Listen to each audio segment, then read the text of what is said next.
Une étude McKinsey révèle que nous passons en moyenne 28% de notre temps de travail à lire et à répondre à des emails, soit plus de 2h30 par jour sur une journée de 8 heures.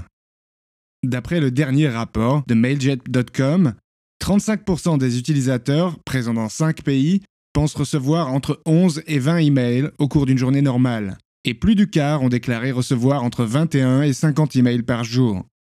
Dans un monde où plusieurs milliards d'emails circulent chaque jour, comment ne pas se noyer? La communication est le nerf de la guerre en gestion de projet et les emails en sont l'outil principal. Cependant, cette arme à double tranchant peut rapidement devenir un obstacle à l'efficacité. Dans cette vidéo, nous allons voir des astuces pour optimiser la gestion de vos emails et ne plus subir l'avalanche des messages.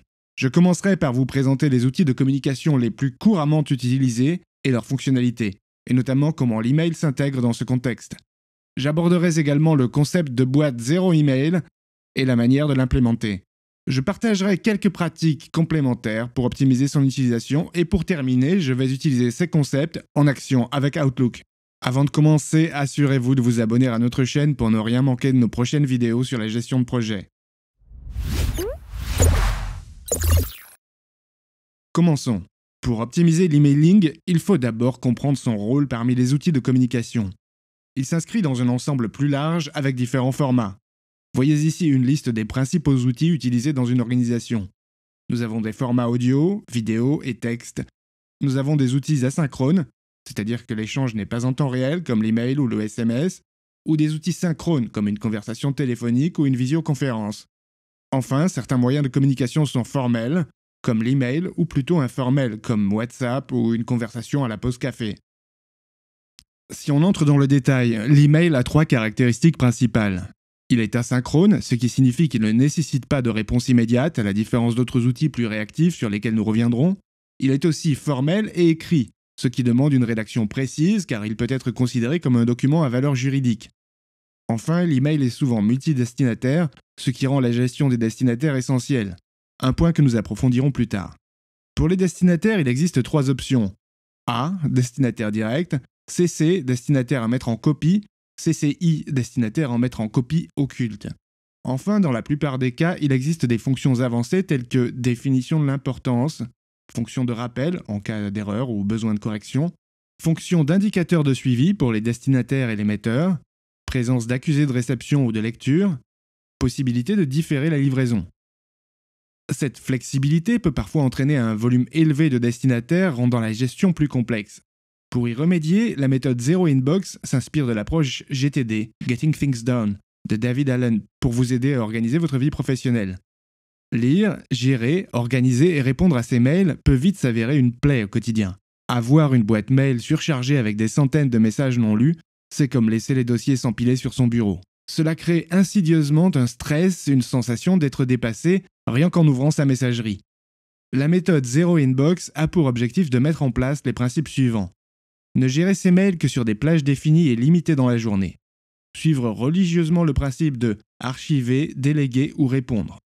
Toujours répondre directement aux messages qui prennent moins de 2 minutes à répondre. Cette méthode permet notamment d'avoir une vision claire sur ce qu'il reste à faire et de finir la journée avec un inbox zéro pour se libérer l'esprit. Elle exige néanmoins une rigueur au quotidien. Et de plus, la boîte mail presque vide est plus motivante qu'une messagerie encombrée par des dizaines voire des centaines de mails non ouverts. Avec la méthode Inbox Zero, les mails sont lus et gérés immédiatement. Le gain de temps est réel puisqu'il n'est plus nécessaire de revenir sur un mail déjà ouvert pour le relire ou le traiter. C'est également un moyen pour l'utilisateur de démontrer son respect à ses contacts qui n'attendent plus plusieurs jours avant de recevoir une réponse. Enfin, il n'est plus possible de manquer un mail important, aucun risque dès lors d'oublier de répondre à une urgence. Si le process présenté est très simple à mettre en place, il exige néanmoins une rigueur au quotidien pour être efficace. Voici les principes à suivre. Votre boîte de réception principale, dans laquelle arrivent tous vos nouveaux messages, apparaîtra au-dessus. Toutes vos autres boîtes auront un nom et un tag dédié, par exemple urgent, à lire, etc. et apparaîtront en dessous. Pour ces principes, gardez à l'esprit 3 règles. Règle numéro 1, consultez vos emails uniquement 2 à 3 fois par jour, en début de journée, après le déjeuner et en fin d'après-midi, par exemple. Règle numéro 2, pas de notification, pas de fenêtre ouverte sur votre navigateur et pas d'ouvertures intempestives de votre boîte email à toute heure, s'il vous plaît. Règle numéro 3, pour tout nouvel email présent dans votre boîte de réception, vous devez supprimer, archiver, déléguer ou répondre. Pour la troisième règle, supprimez ou archivez tous les emails ne nécessitant pas de réponse. Archivez dans une boîte spécifique les emails desquels vous souhaitez vous désabonner. Vous vous en occuperez plus tard ou à un moment plus calme. Répondez directement lorsque cela peut être fait en moins de 2 minutes. Pour ceux dont vous voulez suivre la réponse, vous pouvez le marquer avec une catégorie, en attente de réponse, puis archivez-les.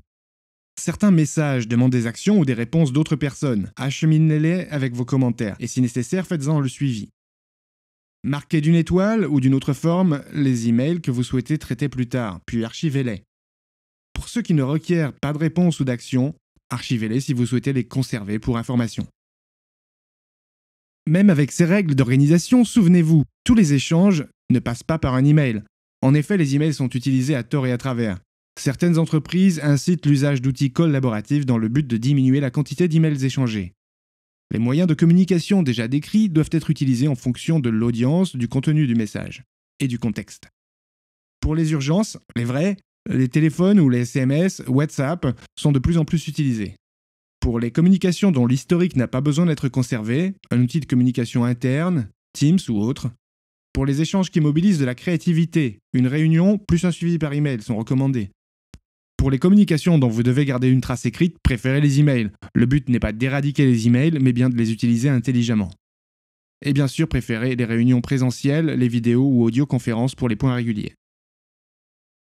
Vous n'êtes pas obligé de répondre. Vous n'êtes pas obligé d'ouvrir les emails. Vous n'êtes pas non plus obligé de recevoir les emails. Vous avez le droit de vous désabonner ou de les classer parmi les spams. Pour arriver à l'inbox 0, l'une des étapes importantes est de supprimer les emails de notifications inutiles, les abonnements aux newsletters que vous n'avez pas lus 3 fois de suite, classer en spam les emails de démarchage commercial non sollicités et inintéressantes. Pas de quartier, votre temps est important. Les boucles d'emails qui ne vous concernent pas, au diable les CC et les CCI, faites confiance à vos collègues et demandez-leur de vous retirer de la boucle si vous n'avez rien à faire dans une conversation. Nous proposerons à la suite une application pratique des points numéro 1 et numéro 4. Utilisez les indicateurs disponibles dans votre messagerie, tels que titre, lu, non lu, cela permet toujours d'identifier les nouveaux messages ou ceux dont vous n'avez pas encore pris connaissance.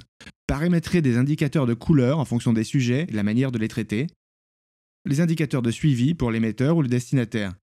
Dans certains messages, vous pouvez également utiliser la fonction d'envoi différé. Certains outils spécialisés comme Boomerang ou Spark vous permettent d'aller plus loin. Vous connaissez à présent les règles d'organisation de votre boîte de messagerie. Voyons cela en pratique sur Outlook.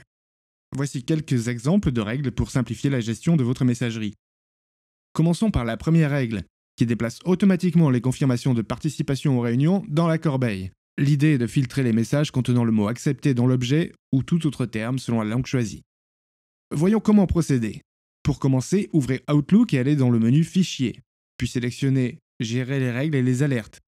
Cliquez ensuite sur Nouvelles règles et choisissez Appliquer la règle au message que je reçois. Sélectionnez la condition contenant les mots spécifiques dans l'objet et cliquez sur le lien hypertexte des mots spécifiques. Entrez le mot Accepter ou un terme équivalent, puis cliquez sur Ajouter ou sur Suivant. À la question « Que voulez-vous faire de ce message ?», sélectionnez Supprimer, puis cliquez 2 fois sur Suivant. Cochez ensuite Exécuter cette règle sur les messages déjà présents pour que la règle s'applique aussi aux anciens messages. Enfin, renommez la règle en Confirmation de réunion et cliquez sur Terminer.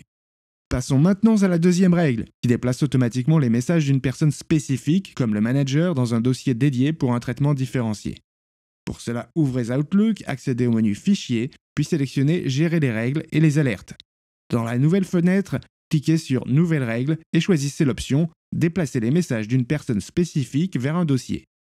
Cliquez ensuite sur le lien hypertexte Contact ou groupe public et entrez l'adresse email de la personne concernée. Validez en cliquant sur OK. À l'étape suivante, choisissez le dossier de destination en cliquant sur le lien spécifié, puis sélectionnez le dossier voulu dans la liste et cliquez sur OK. Dans la configuration des actions, cochez Déplacer dans le dossier spécifié et arrêtez de traiter plus de règles. Puis cliquez sur Suivant. Si nécessaire, ajoutez des exceptions ou passez cette étape. Pour finaliser, donnez un nom à la règle, cochez l'option Exécuter cette règle sur les messages déjà présents, puis cliquez sur Terminer. La troisième règle consiste à déplacer les messages où vous êtes en copie dans un dossier spécifique pour les traiter une fois par jour. Pour configurer cette règle, ouvrez Outlook, accédez à Gérer les règles et alertes, puis cliquez sur Nouvelles règles et sélectionnez Appliquer la règle au message que je reçois. Choisissez la condition lorsque mon nom est dans la zone CC, puis cliquez sur Suivant. Définissez l'action en choisissant de déplacer ces messages vers un dossier spécifique en cliquant sur le lien spécifié, puis sélectionnez le dossier CC. Une fois les actions définies, cliquez sur Suivant. Ajoutez des exceptions si nécessaire ou passez cette étape. Enfin, nommez la règle Message en CC, activez-la et cliquez sur Terminer. Enfin, la quatrième règle consiste à ajouter une notification pour inciter à répondre avant une date ou une heure définie. Pour configurer cette règle, ouvrez Outlook sur votre ordinateur.